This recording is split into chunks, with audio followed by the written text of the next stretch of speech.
I can do this because fuck the bourgeoisie. Marx is my new daddy. Fuck the bourgeoisie, bitch. All right, hello and welcome to Hit the Brick podcast.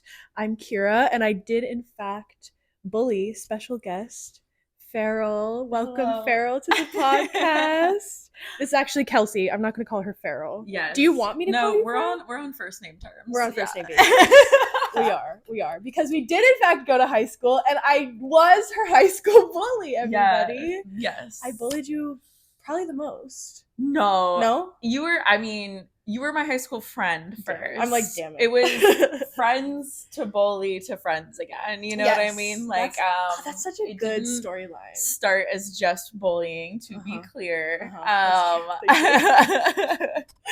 She wasn't like a bully, like out of the gate. She had some bad influences. I had some bad influences. And then she know who you are. She went astray for a little bit, and then she found her path again. Yeah. So, yes. But, yeah, I think it was... We talked about this last night where, like, a lot of the people in our school... We went to such a crazy school. It was a weird place. We graduated with 60 people in our class. It was not a normal place for normal people. It was a weird place for weird people. Absolutely. Also, I will fact check you. Our graduating class was 71 people. Really? Yes. Mm-hmm. I thought it was like a cool 69. Maybe. I did not think it got over 70. No, it was 71. Wow. There was supposed to be 72 of us, but like someone didn't graduate, but like at the very, very end. So Kelsey was really present in school and, was at the top of our class. I was like more in the middle.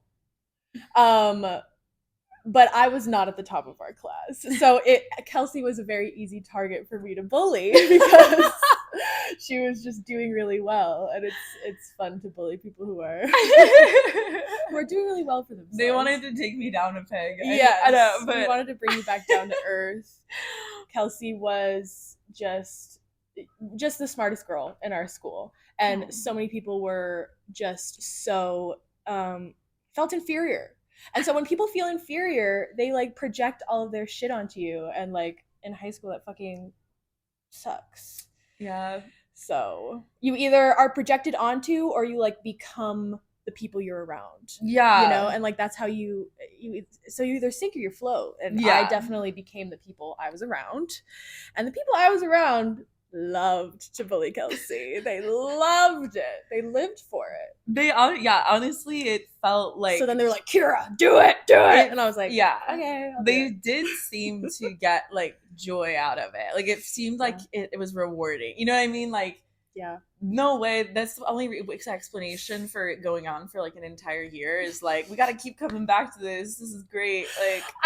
Like, I wish I told myself, like, get some better, better hobbies. Get a hobby.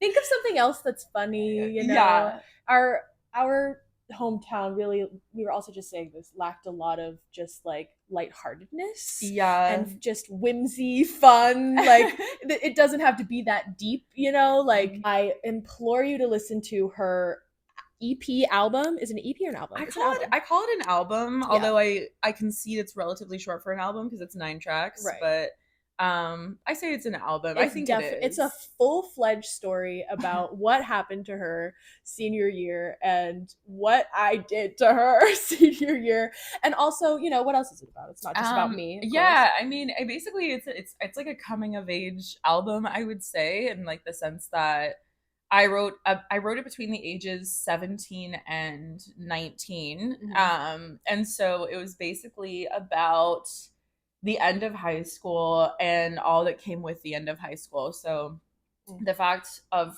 all the bullying that happened senior year, which you can check out the track Soup, which is the second track on the album if you want to hear about that specifically. Soup.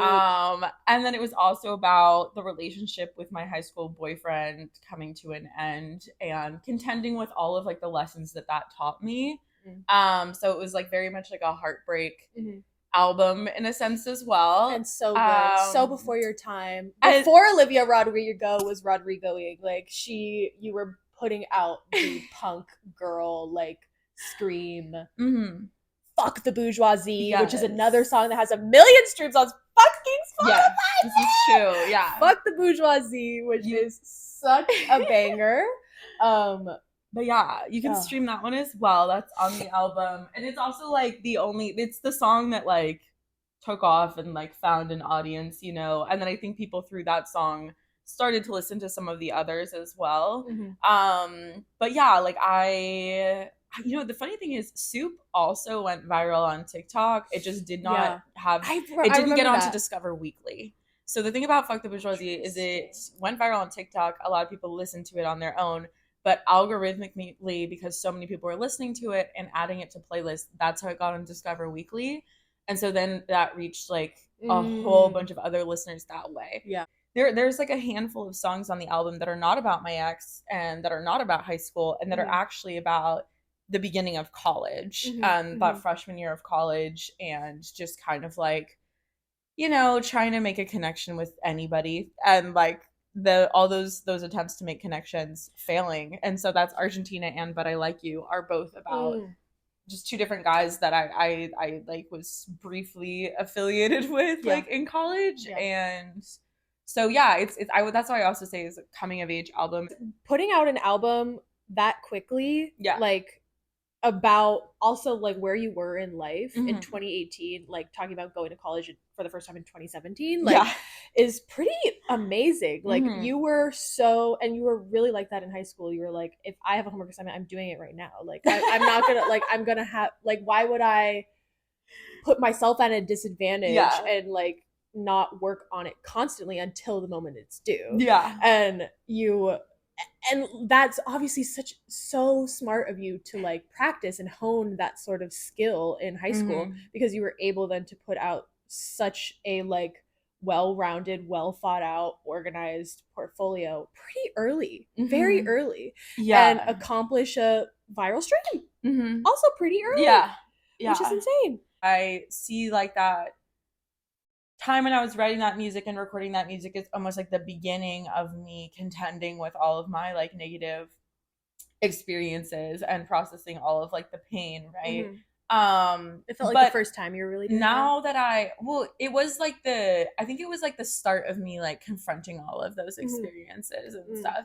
And I think I still had years worth of thinking about it to do, you know, like it didn't stop there, you know what I mean? What was the most healing song when you finished it? You were like, okay, this I need to get this off my chest, like you were glad in that moment that you had taken on this project. Yeah, I think the song that just like had a magical feeling to it where I was like, this song needed to be written and now I've written it is Lonely Planet. And it was also, weirdly enough, like it was a song I wrote mostly about myself, right? It was like not too much about other people. I think it's about other people's absence, but not really other people. Crazy how many bangers are on this album, you guys. It's actually insane. I forgot about that one. It's so good.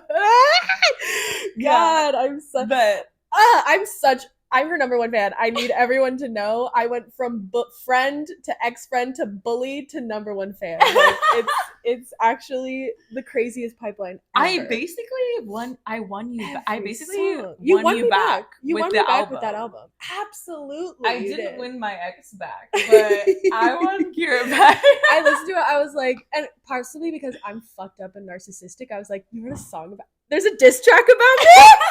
There's a diss track about me. So now every time I show people, I'm like, I start a story. I'm basically like, so I was a bully in high school. Like, let me set the scene. And then I start playing your music in the background. And then Soup then comes on because it's the second track. And I'm like, this song oh my God, is about me. The funniest thing about that, and then I just rage to it, is that you make people sit through Guest House to get to Guest House is a great way to set the scene because it's not a beat. It's very I agree. Yeah, it was very intentional that was the first track. But yeah, I think like Lonely Planet was maybe like the most like, whoa, like I really wrote a song here that I feel like not only did I write a song where like that's a cool song, I'm like I wrote a song that like it needed to exist. And so I felt very proud of that one. I felt very satisfied writing it. I felt very like like self like validated and also kind of like self comforted by that song, because I just was like, okay, like I put my feelings into words. It was also mostly about me instead of other people, and so I felt like that was also kind of interesting from a songwriting perspective, that I was really trying to sit and think about like, how do I feel in the world, um without necessarily just like projecting, like looking outward at all these other people. Like, let me take a second to talk about myself. She has inspired me to do so many of the things I have decided to do, because honestly, when that came out, I was still a pre-med major. I was still a pre-med fucking major. No, I mean, pre-med track biochemistry fucking major. 2018. 2018. And you came out with that, someone who was like top of our class, like always looked up to her, like everyone I think bullied you because they're like, she's just gonna have such a good fucking life because she's set, she's so smart, she's so beautiful, like she is the dream boss employee anybody. So when you just were like, you know what, fuck that corporate shit, I'm gonna fucking be a fucking writer, I'm gonna be a fucking musician, I'm gonna be a rock star, I'm gonna be a stand-up comedian. Like when you decided to do that, I was like, what the fuck am I doing? Like it actually made me reflect as well. And that's why putting out a trauma portfolio and also telling people that you are publicly dealing with this trauma still was so important for me to hear and be like, if Kelsey's fucking doing that shit, I absolutely need to like, one, get behind her and like get her in my corner as well, because like that's the type of shit I want to see. That's what I want to see. That's what I've been wanting to see. And like I've been, you know, lying to myself thinking that I need to go to Boston and become a fucking surgeon. Like it was, you know, I needed to go to Boston. Like I never regret that decision because it's made me who I am. But it's like it was just like this whole thing. Kelsey was so good at school. I was very good at the extracurriculars. I was in like, you know, every you did like club. Dance company. I was just in the musicals, the plays. The plays, like all the performing arts like related. That's just stuff that was available at school. And I was just constantly doing that, and choreographing and teaching and, you know, trying to do shit like that. But like never took it seriously because I just didn't have people like that in my corner. So that brings me to my next question. Like, when did you decide to do that? Just say fuck it. Like did you always go? Did you go into Berkeley knowing you were gonna get a liberal arts degree, knowing you were gonna be an artist? Not really. Like so, I mean, like I feel like I actually had to go through like a really similar process of like, what am I doing? And like, what do I actually really genuinely want to do? Getting to like basically the second half of college and then being like, okay, and for what? I've been getting these good grades, and for what? Exactly. For what? Because exactly. What am I gonna do? That was the biggest feeling. I don't know what to do. And like just getting college over with, I was like, what? This hasn't even helped me. I'm in debt. I threw 3 years of my life away essentially, and still don't know what I'm doing. No one's helping me. Fuck it. So I was like basically kind of got to the end of college and was like, how come I've been doing everything that people told me to do the whole time, cheering me on, saying this is the thing you should be doing and you're doing great, and yet I am about to I'm gonna graduate like relatively soon, and I have no idea what to do next. And in fact, all the things that I could do next sound terrible. I was like, oh my God.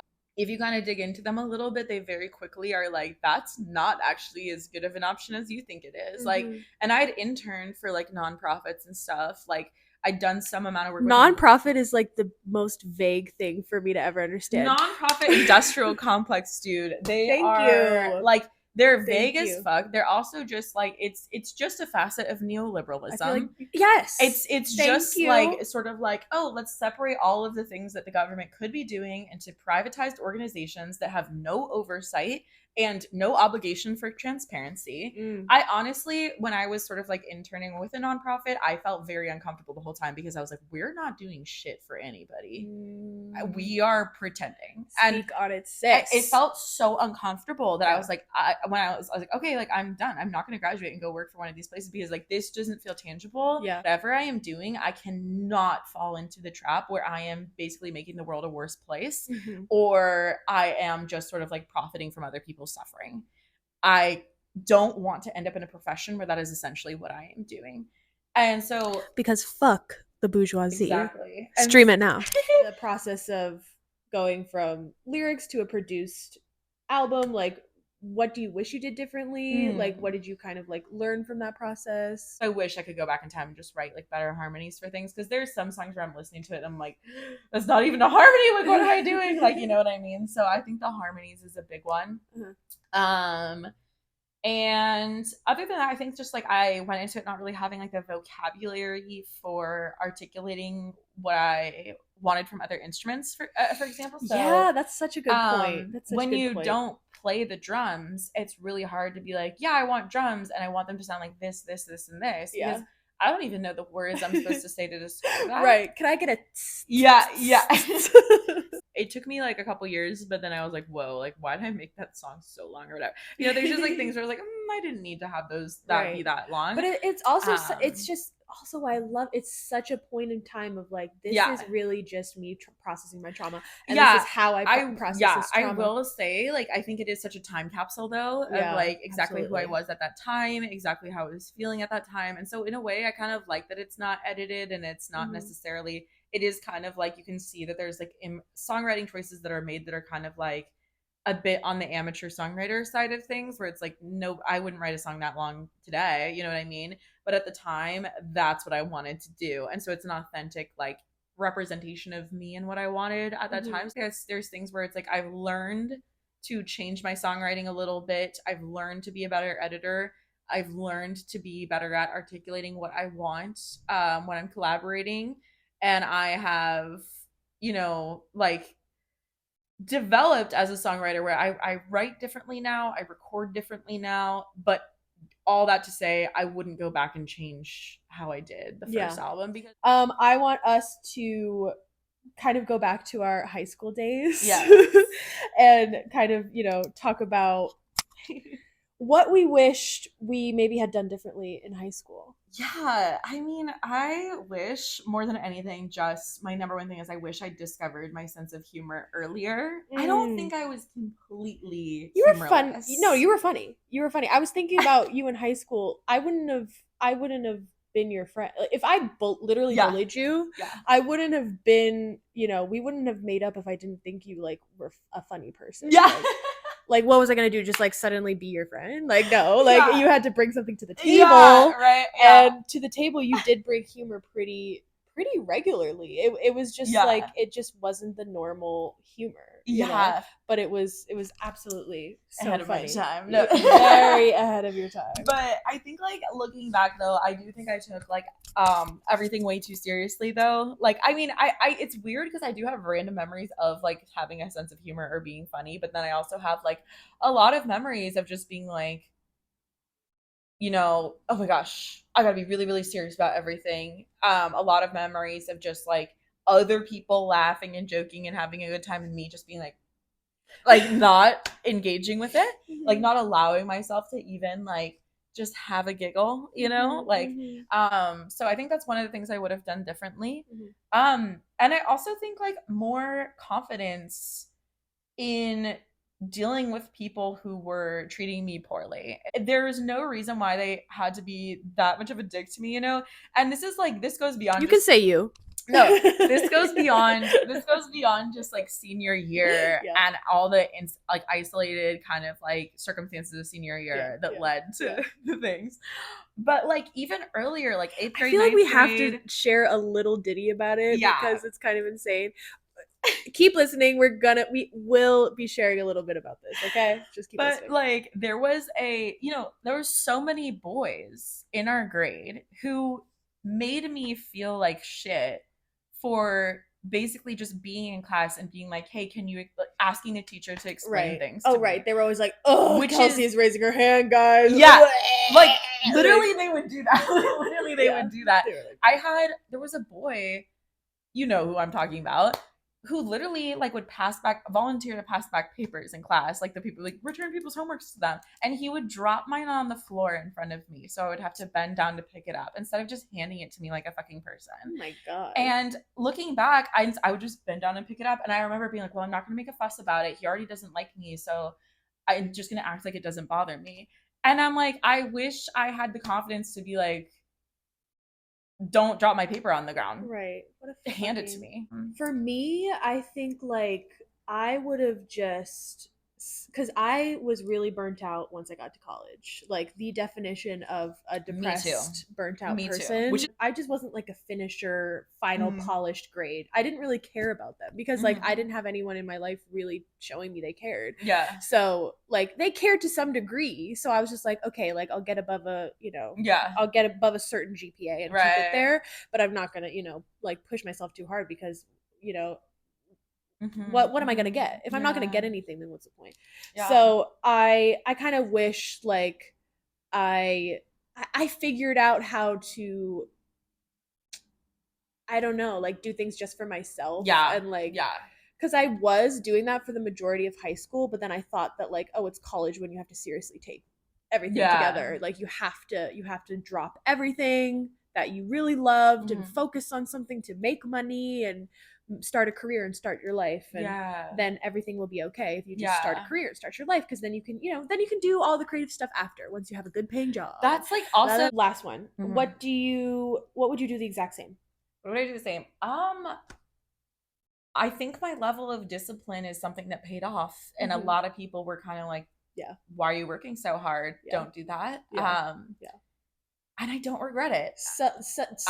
I think that was maybe one of the first times you were like, it pays off to not listen to other people. Yes. Sometimes. And not listen to what they think I should be doing. Because I never learned that in high school.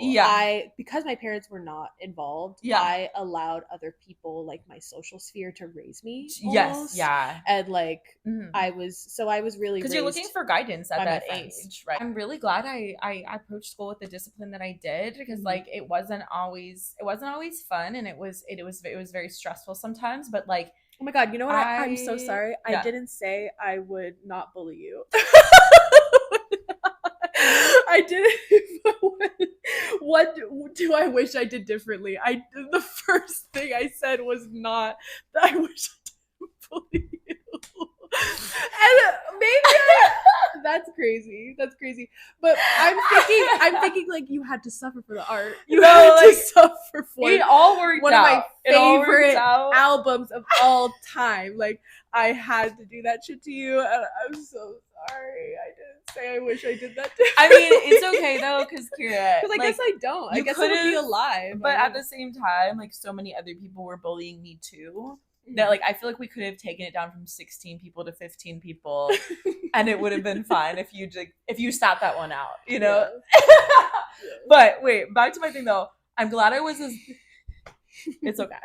I'm glad I was as. They all did that because they were all following. Oh God, should we fucking get into this? Okay, should we give a code name to the people? It was. I'm gonna set the scene. It was Halloween. Kelsey had an idea to do a couple's Halloween with her ex.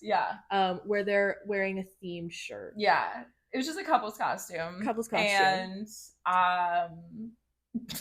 this is what Soup is based off of. So we're giving you a little context as to Soup, because I want you to listen to the song and kind of know that it's about exactly what is just happening. Kelsey invited me. Just me. It was you and one other person. And she was in the back too. There was one more person in the back. She was in the back of the car. And that's what caused this sort of ruffle riff. So God. Okay. Back to the facts. She invited me and one other person to a party at her ex's house. And when I say party, please understand, we were just gonna. It was like school 10 kickback. People. Back to school kickback. 10 people that were going to eat soup together. It was meant to be a This is the other party, thing. right? The theme of the party was that I did not party. I did not drink. I did not do any drugs. Another thing that I'm glad I would not have changed. I'm so glad I never started drinking, and I'm so glad I never did drugs. And I was right about that. And I'm glad I didn't get into any of that. It sort of goes with the discipline in a sense. I think I was like sort of like, now's not the time. And I think that was the right choice for me. And a lot of people were like, what are you doing? No, you were like, I'm standing on my morals. And I stood very resolutely in that. So amazing. And I did not bend to the peer pressure. I'm really glad that I didn't. I'm so jealous of you. Anyways, but so when I say party, it was not like we're doing shots in my ex's house. It was bring soup. We're just gonna eat some soup and some soup. Hang out. Right. We were trying to be like old people, like having a little party. It was very it was supposed to be pretty low key. And then for some reason, because I'm like this weird social butterfly who was, you know, very peer pressured by all these people, I told a group of my friends who have had history with Kelsey in the past that Kelsey invited me to this party that we should all go. So now it's 6 of us in a car. Yeah. When it was just 2. And it was including like multiple people who had been basically hadn't spoken to me in like 8 weeks because of a different incident. Yeah. And so I was like, whoa, like people who actively are pissed at me about something else. Right.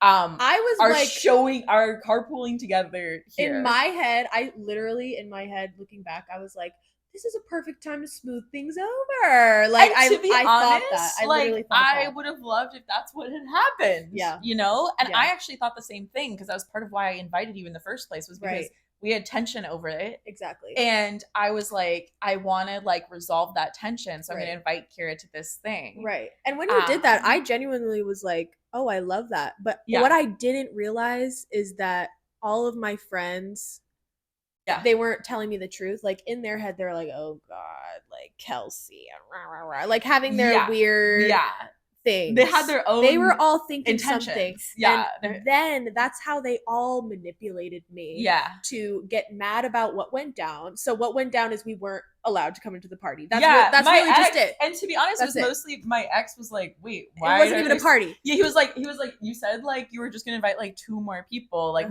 he was like, I can't have that many people here. Like my parents like don't want me to have a bunch of people here. Like Boo. I thought you were just inviting Kira and the one other girl. And I was like, I thought so too. And also, I think only you had said for sure you were gonna come. Anyways, and so like I was like truly expecting like 1 maybe 2 people. Yeah. And then he was like, and then I got the text was like, so I'm heading over with and I was like, oh my God. And I asked him, I was like, dude, like they're bringing a bunch of people. Promoter I was like, is this kind of weird? And he was like, yeah, you have to tell them like that they can't. And I was like, okay, yeah, like you're right, that's too many people. Also, like I do feel weird that they're coming. Like there's some people in there. No, like, I totally get looking back. Absolutely, why would you want to like? Sense. So then I was like, because I was like, we're gonna have a party, we're all gonna be friends again, yeah. And then like I was just way it's funny too how wrong it. You were because it was so opposite. Wrong. It was the opposite result. In fact, the opposite happened. Yeah. We didn't come in, and then everyone I was with got really riled up. Yes, yeah, really riled up, and which riled me up. But it was funny because they raised me. Yeah, it was funny because like basically like they were all like, why can't we come? Like what the fuck? And I was like, okay, I'm super sorry. Like it was not an open invitation. Also, like to be clear, like I was not someone that was like so popular. Everyone was like dying to hang out with me all the time. So it was like completely out of my wheelhouse that a bunch of people would show. I was like, what? Like it was so unfamiliar to me that a bunch of people would want to come to something I literally thought I was begging you to come and maybe you'd show up. So I was shocked when it was like so all these other people, right? And so then I was like, oh, okay, like, I'm sorry. Everyone was also really excited to see his house. Like, people wanted to know. Yeah. People wanted to know. Yeah. And then I remember you were really chill about it. The night of, you were so chill about it. You were like, yeah, I'm sorry. They're kind of drunk. And to be honest, like, I was just hanging out with them beforehand. I think they just wanted something to do. But yeah, like, I get it. I said they were drunk? Yeah. I think we weren't drinking. Really? No. Maybe someone else told me. You might have gotten someone else told me. You might have gotten that idea, and I think that actually did. That's what got me not on your side because I wasn't drinking. And we hugged. We hugged in the driveway, and I was like, okay, cool. And then the other people in the car were screaming at both of us. Yeah. And they were like, get in the car, Kira! Like, and like they were pissed. And I was like, whoa. And I was like, okay, whatever. Like the only one I really care about is Kira, and she seems chill with it. Yeah. And then like the wrong thing for me to do was then to go with them. Like I should have just stayed at the party and told everyone to leave. But I fucking didn't. Yeah. So then we went back to one of the girls' houses, and then it was just like this crazy amount of like pent up aggression. It was so weird. I think that was maybe the first time I had actually raged as a teenager, and it just felt like a release. So I was like, whoa, like this feels great. Fuck Kelsey. Like we were just like getting mad at each other and came up with this plan of a whole like I didn't know that you guys came up with the plan the night of. Yeah, it was only 6 of us then, but then it became 15 people or something. Yeah. We were gonna dress up as what you planned to dress up Halloween for Halloween and just surprise you and like all be wearing what you were wearing. I like told people what my Halloween costume was gonna be because like, it wasn't a secret, right? I was just like, oh yeah, him and I are gonna do this for Halloween.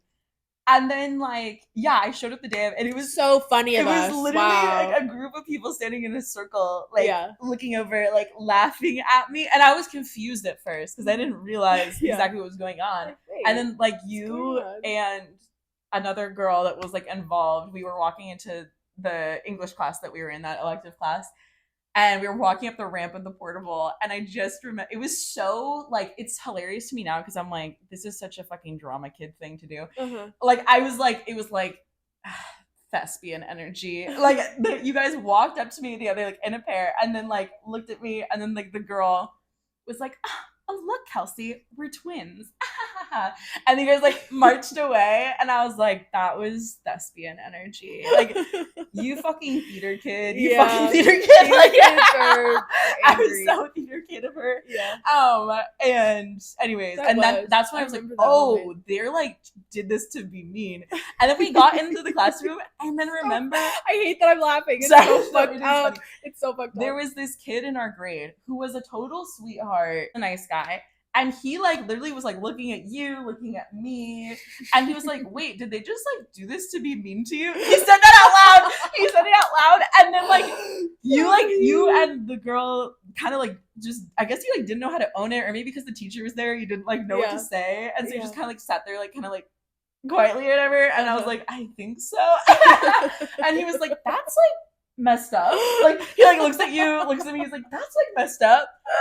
And then like the teacher's like, all right, starting class now. And then like we all just like sit down and start like talking. Our teacher did say like, yeah, it's just like a stupid joke, because someone walked in and was like, is everyone just like dressed as this for Halloween? Someone showed up late and I didn't get the memo. Like, are we doing like a grade wide thing? Like, was I just not in on it? You were like, we've been trying to make it a grade wide thing, actually, hating on Kelsey. We're trying to make it a grade wide thing. I was like, I'm trying to tell as many people as possible. It's crazy that I didn't realize like how much beef. Like I had rose colored glasses on that whole time. Like I don't think I really understood until like later, until that same teacher started treating me differently, and I was like, oh, like it really was deep. Like it wasn't this because the way that they had all pitched it to me was like, it's gonna be funny for all, like it's gonna be so fun for all of us. And like, look who became a comedian. Any of you people? Or no, me? Was it me or was it you? It was me. Like we were making fun of because it was a joke Halloween costume. Making fun of a joke that you came up with. I came up with. And like basically running with the joke that you came up with, and we just laughed about it for so long, about something that you came up with, and thought we were so funny and so original. Creative and original. It was literally just my idea. And the amount of people that really thought they were doing something with it. It's so crazy. It's funny. And I think some of them still stand by that they really did something with it. I don't know. And in a way, some people don't talk to you for sure. Oh, yeah. And some people really, I mean, I guess they really did do something with it, because it completely changed the trajectory of my life. Like, not to be dramatic, but it did. Like, the entire grade changed. And so I lost, like, a lot of friendships sort of just, like, in one fell swoop. And then kind of just had to start hanging out with only my ex and his friends, who I basically was like, I guess I have to be friends with you guys. Like, you know, it was like my first time connecting with them too. So I was basically senior year making all new friendships, which is hard. It's crazy how much we didn't think it through. How much I didn't think it through, because I also crazily thought that like it would be fine after that. Like you'd be totally fine and you'd think it was funny. Like, it's so insane that I thought that. Like, it was just crazy. And then when we were in that English class, I was like, damn, I just have to double down. Like, it's the psychology of self-justification. It was insane. It's very hard. And I couldn't believe, like, looking back on that I was capable of some shit like that. But peer pressure is insane. It was like the mob mentality too, because like there were people who, absolutely, 15 of us. Yeah, there were people who were not in the car that night, who had no idea about the soup party at all, that somehow you tracked them down and recruited them to be a part of this like revenge plot for something that they basically had no beef. They had no reason. On the record, I did not recruit anyone besides who was there. I really did not. They brought in the reinforcements. But they put me at the front because they knew that we were close. Yeah, so it would hurt me the most. Exactly. Yeah. So they were weaponizing me as well. Yeah, they used you, manipulating me, and like which is it's like I'm the victim, but like no, not at all. But like you were like used, like I was used by these people. Like in many ways, this is one example of that. If I would do something differently, it would be to not be as close friends with those people. Yeah, like, to be more like independently yourself. Absolutely. Like I think I needed to be liked by as many people as possible, and like being in a exclusive group was like the way to do that. And it was just, and like social climbing was like a huge like theme for me because I skipped a grade and I didn't know anybody, and I saw like my friends get bullied, and instead of being like, oh, I'm never gonna bully people, in my head when we were so young, I was like, oh, I'm never gonna be that person who's getting bullied. You're like, gotta get on the get on the other side of this. Speaking up, like we were always really being silenced, honestly. Anytime a woman answered, it was like, oh, this dumb bitch like is asking this question. And like you feel like when that happens every day at 8 a.m, like, and you're like 15, 16, 17, that shit settles in. Yes, like, it does. And it does. Oh, I'm one of the only people of that group that has like talked to you about that. Yes, and, like, come forward and been like, you deserve a fucking apology. If I was gonna choose any of you guys to like have a repaired friendship with, you were like top of the list, Like I was very grateful when you did apologize and kind of came back into the fray, and were like, I felt like it was easy for me to just be kind of like, yeah, that was crazy. Like, you know what I mean? Like, you were like, that was weird. And I was like, that was weird. And that was like, weird. We were on the same page. You know what I mean? Like, and I think like it was just so out of character for me as well. It was shocking. It was out of pocket for sure. And I think that's also why everyone had such a good time, because they're like, Kira's doing the most out of pocket thing ever. And then everyone was like excited for me. And corrupting you. And again, because I was just needing social validation. Yeah. My best friends are my mom and my dad. Mm-hmm. Like they were like, yeah, Kira. I was like, yeah. Like it was so misguided. But so insane. So I think like we kind of like we cordially. But I'd do it again in a minute. We cordially like wrapped up high school, and then we went on and we started experiencing college, experiencing completely different environments. I think we also both starting college gave us necessary realization. Oh, high school was weird. We went to a weird high school. The rest of the world is not like that. Yep. And they lied to us, essentially. They lied to us. That was like really all I basically was kind of like, what happened wasn't right. And so if anybody is actively like, no, that was the right thing to do, then I'm not interested in a friendship with someone who is actively arguing that those were good things to do to me. Mm-hmm. But if someone's like, yeah, that was not a good choice, then I'm like, okay, cool. Like we're on the same page. Like I'm cool now with you now. Like, you know what I mean? Like we're fine. So much validation on that point. Like, and I also get so much happiness from validating you, because it also validates me. Like we really were just caught up in this really crazy circumstance, crazy school, crazy place to live, with very few people actually in our corner and actually having our backs. Like more people really didn't look out for us. No, and honestly. Unfortunately for me, it seemed like I had a lot of people looking out for me. I made it seem that way because I needed to tell myself that in order to get through it. It wasn't until like I was forced to be like alone for a long amount of time that I'm like, oh. Yeah. That all of that was for other people's benefit. And not for my benefit at all. And I think it's also like, I don't know, I like that you like it really was so simple as like you came to me and you apologized and like it was fine.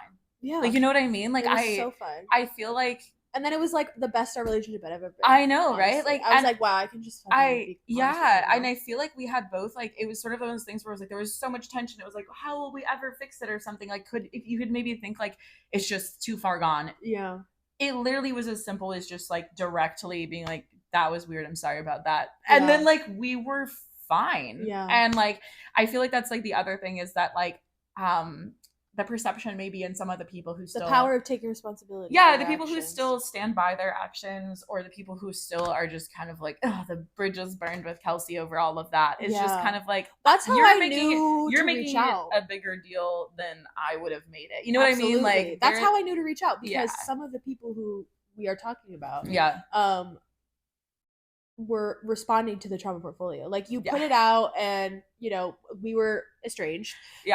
Then they started hating on it, and they started, which is also a testament to, you want haters. You want haters. That's what you want. I was a hater. Look where she is now, fucking performing and doing stand up. And so they were they were like messaging me or whatever, like, I can't believe Kelsey like thinks that this is okay to write about, like, she absolutely is so wrong. Like, there's something about like this, what she's arguing is so unfair and so not right. And I was just like, what are you talking about? Like, what is she arguing? She's just telling her story. That was something that I was like, oh, they're trying to pick on her. Like, finally, like, a lesson was learned.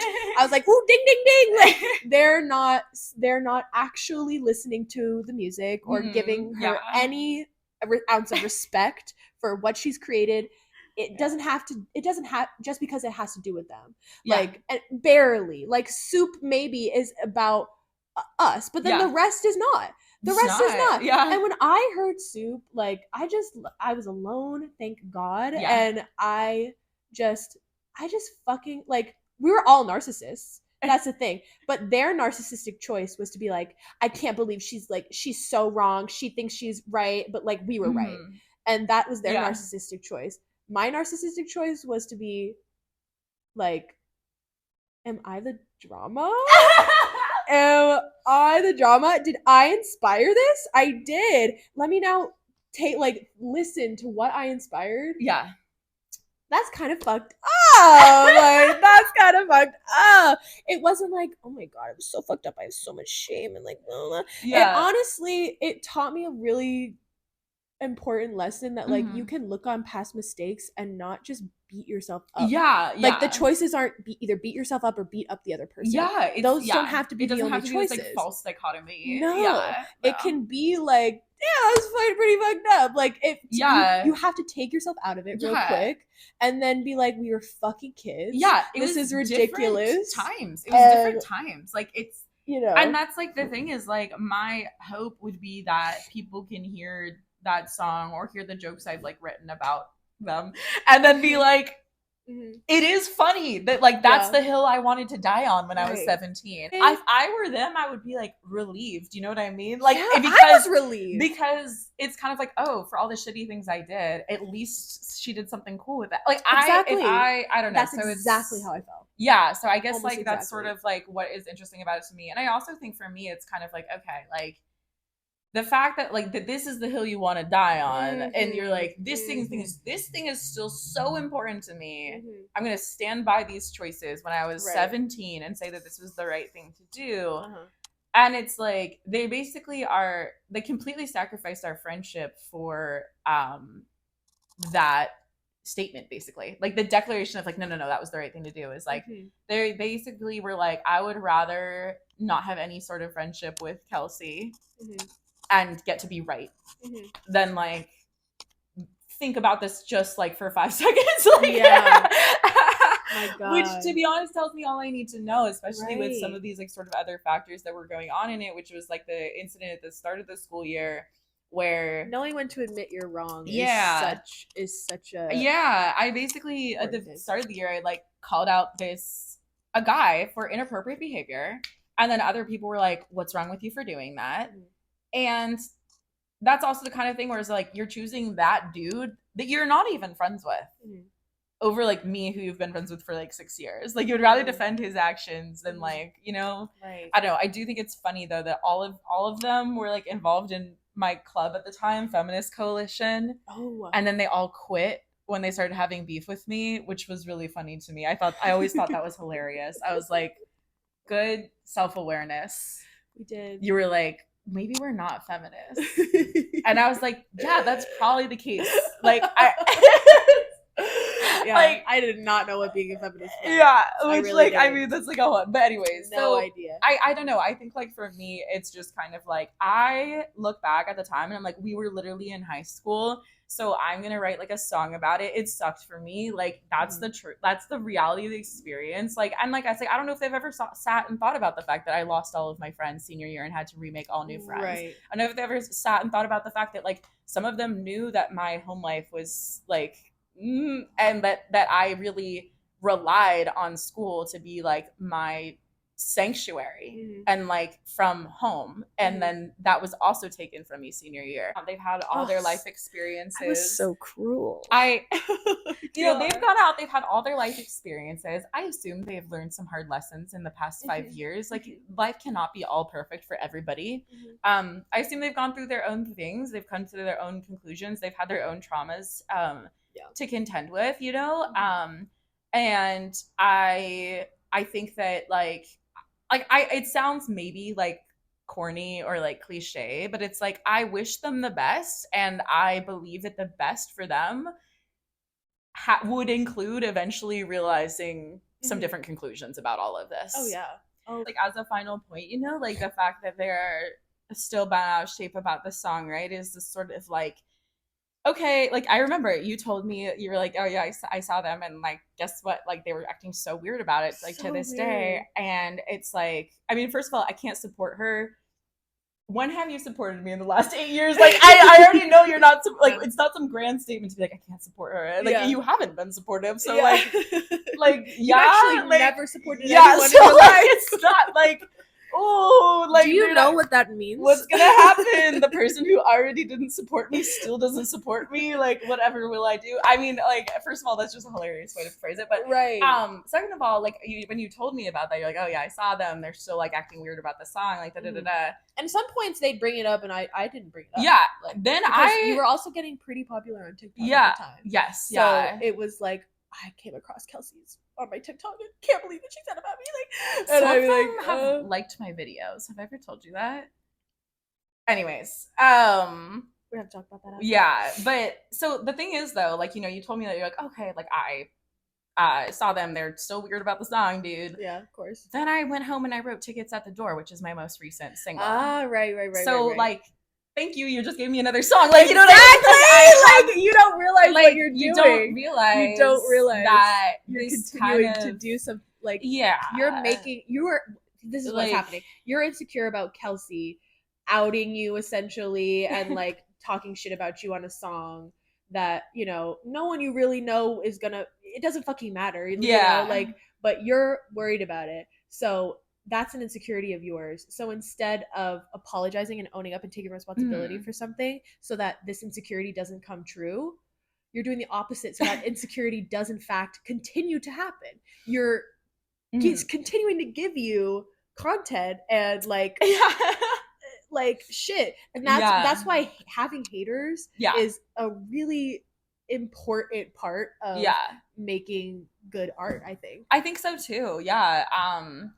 And I also think having like ops. Yeah, I think it's you also need just ops like, to make good art. You know, I don't want it to seem like I'm just kind of like, I don't know. I don't want to try to kind of like make these people seem like one-dimensional or something either. Like I said, like I was friends with a good number of these people before all of this happened, and I have good memories of us being friends. I have good memories of us being friends. Like I do, and of you and me. Oh, wow. I have good memories of being friends with some of the other girls. You know who I'm talking about?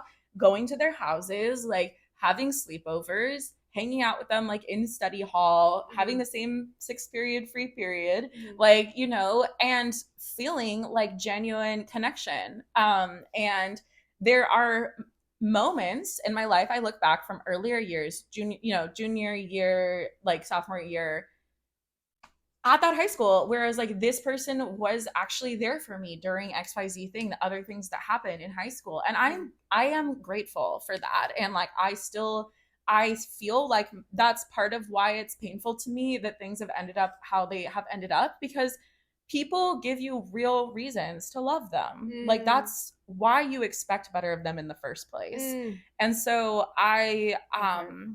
you know, I feel like to me it is sad that someone I was friends with, that I have good memories with, who was very good to me in many times, and I was good to them. We had like a genuine friendship, a reciprocal friendship, is in a place now where like they stand by the fact that they're glad they're not friends with me anymore. You know, it's like I feel like they should be, even if they don't feel like they can repair it, it's like, is it not feel like a loss at all? Like I mean, that just kind of shows the kind of fucked up coping Yes, mechanism they have. It's like it's Yeah. easier to hate you than to actually come deal to terms with with what they like, did to you. Yeah, definitely. But when it can be so easy because all they really did was be a part of that stupid thing. Yeah, and like I'm well aware the mob mentality was influencing a lot of their actions. Right. Like some of them just absolutely, I've done the hard work. absolutely were followers. Absolutely were followers. Right. And I've done the hard work and reached out to you and Yeah. told you like what Yeah. this should happen. Like an easy way for everyone to win is just be like, yeah, like you're so right. Like come together and just like yeah, just like be honest to you and yeah, and like, you know, be genuinely Yeah. apologetic. That's yeah. all. And like the thing about it too is like, you know, at the time, like in high school, I was not pursuing any sort of artistic things, any sort of creative things. Those people were actually really involved in artistic things and creative things, really involved in like drama and theater and things like that. I mean, they were really involved in drama in more ways than one, but they were, you know, they were really involved in like in theater and things like that. And it's like we probably have something in common actually, but we don't really like get to experience that together. And so I don't know. I think like it's like I really do wish them the best, and I think that part of the best for them would be like coming to like a healthier understanding of the situation. And but yeah, I mean I can't like make that happen. I can't supervise that. And if they're committed to like we don't like her, then they're not meant it's to be your not friends. a priority of mine. They're just not supposed to be your it's not friend. a priority of mine to like, you No. know, just because we change happen that. to go to all go to this crazy weird school. Yeah. Like, you know, we don't all have the same experience, Yeah. which is insane. Yeah. And we all made sure we don't have the fucking same experience, you know? Like it was such a crazy place to fucking grow up. Any final thoughts? I feel like we went on a long time. We went on a long time, but we got some good shit. Didn't mean to. No, we've just been talking for 2 hours. Final thoughts. Oh yeah, is there anything that like you wanna, I don't know, hold yourself accountable for, and like things that you're creating right now that you want people to listen to or be excited for? My newest song is Tickets at the Door, and I think it's a really fun one. It's like kind of like satirical but like honest, and I think it's just there's a lot of like fun stuff in that song, and I really like how it turned out. It's the first thing I've released in a couple of years, so I definitely think that is something I would love for people to go check out and stream. Also, please go stream Trauma Portfolio as well. You my have little to stream time Portfolio. capsule of this era in my life. And yeah, I mean, you can follow me on different platforms to keep up with my music releases. I have like another song. Are you feral on TikTok? No, actually, I never like changed.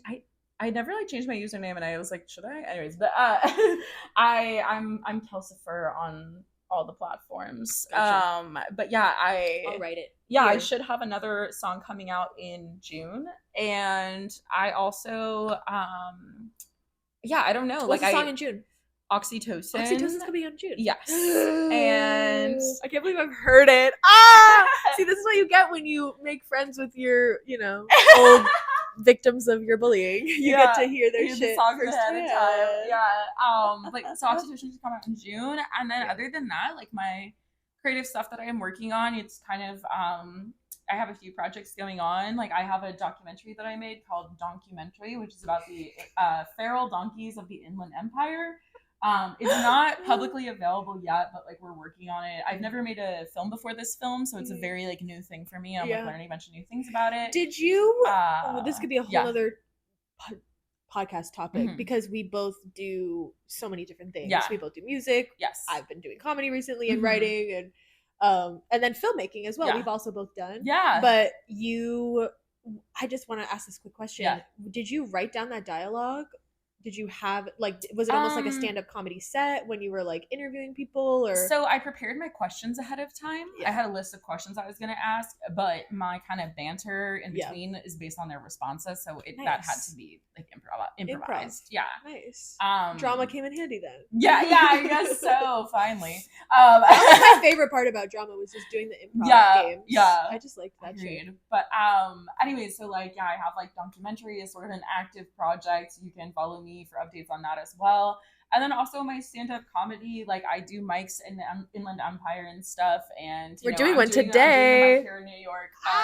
So like, if you want to follow for comedy as well, like I post clips every now and then, and I'm continuing to work on that. And so it's music, it's film, it's comedy. I have like, writing that I've been doing in a lot of different capacities. I've been working on. I spend a lot of time writing various projects, like in my MFA program. I've written 2 television pilots. I've written 1 feature-length screenplay. Like I have. What were the titles of your television podcast? We're going off. We're about to be here for another hour. My TV show, my first show I wrote was called Underbelly, and it's like set at Berkeley, and it's like about college students at Berkeley. And then my second show was called Red Flags, and it's set in Santa Cruz.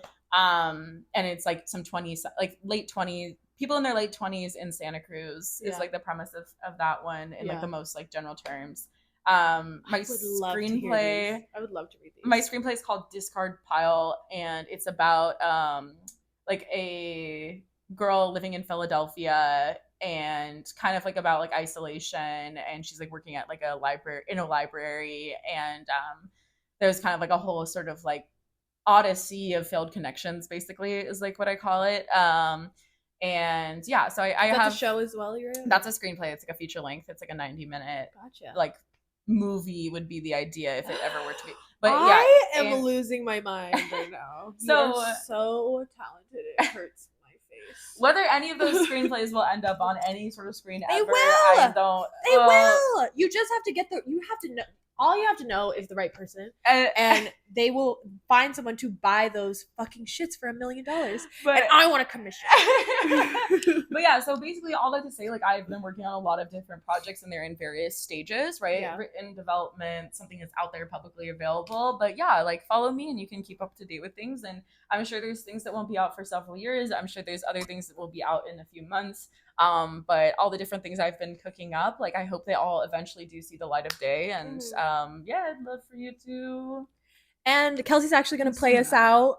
Farrell is going to play us out. We're going to listen to some Fuck the Bourgeoisie, because that song has 1 million streams. So we have to celebrate that song. It's on Trauma Portfolio, so it's going to give you a little taste of what you are listening to on Trauma Portfolio. It is so good. And thank you so much for coming to New York. For having me. Like I'm really excited to be here. Thank you for reaching out and apologizing, because I'm really glad that you get to be in my life again. You're welcome. I'll apologize anytime.